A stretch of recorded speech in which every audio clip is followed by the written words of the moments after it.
হরে কৃষ্ণ। আজকে আমরা একটা নতুন রান্না শিখব। শীতকাল মানেই শাকসবজি, আর শাকসবজি কে না খেতে পছন্দ করে। তাহলে আজকে আমরা একটা নতুন শাক রান্না শিখবো বা ভাজা।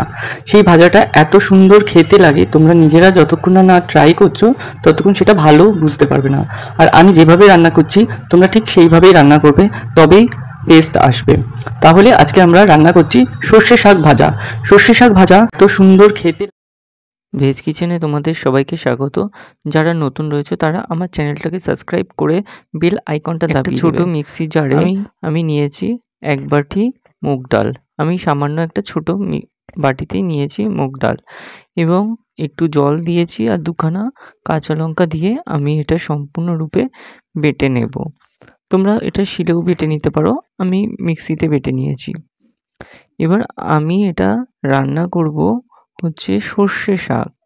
দেখতেই পাচ্ছ সর্ষে শাকটা বাজার থেকে এনেছি, কত সুন্দর আর কত কচি।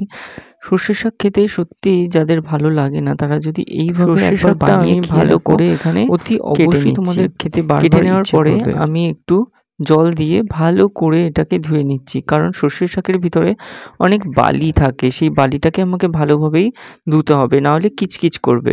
আমি এটা ভালোভাবে, তোমরা বড় গামলাতেও ধুয়ে নিতে পারো, কারণ এর মধ্যে যে বালিগুলো থাকে সেটা ভালোভাবে না ধুলে খেতে কিচকিচ করতে পারে, মুখে বালিটা লাগতে পারে।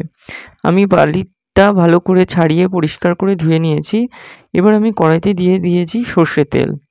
সর্ষে তেলটা একটু গরম হলে আমি এখানে দিয়ে দেব শুকনো লঙ্কা। এখানে আমি শুকনো লঙ্কাটা দিয়ে দিয়েছি।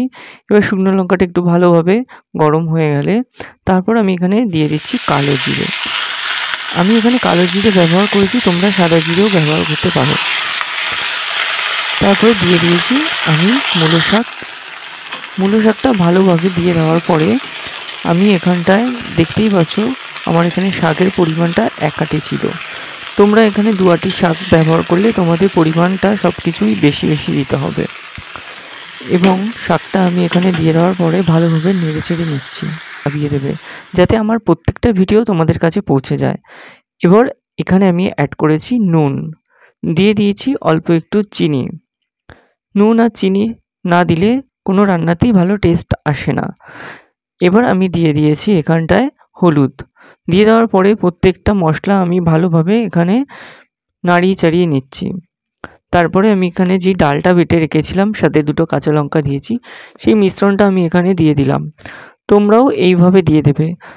যখন সর্ষের শাক থেকে জল বেরোবে ঠিক তখনই এই জিনিসটা দিতে হবে, কারণ ডাল এখানে দিয়েছি, ডালটা একটু সেদ্ধ হতে তো আমাদের সময় লাগবে। এর জন্য এই যখন জলটা বেরোচ্ছে তখন এই ডালটাকে দিয়ে দেবে। আর চেষ্টা করবে সবসময় কম আঁচে রান্না করার। কম আঁচে রান্না করলে তাহলে জিনিসটা সেদ্ধ ভালো হবে। এবার আমার রান্না হয়ে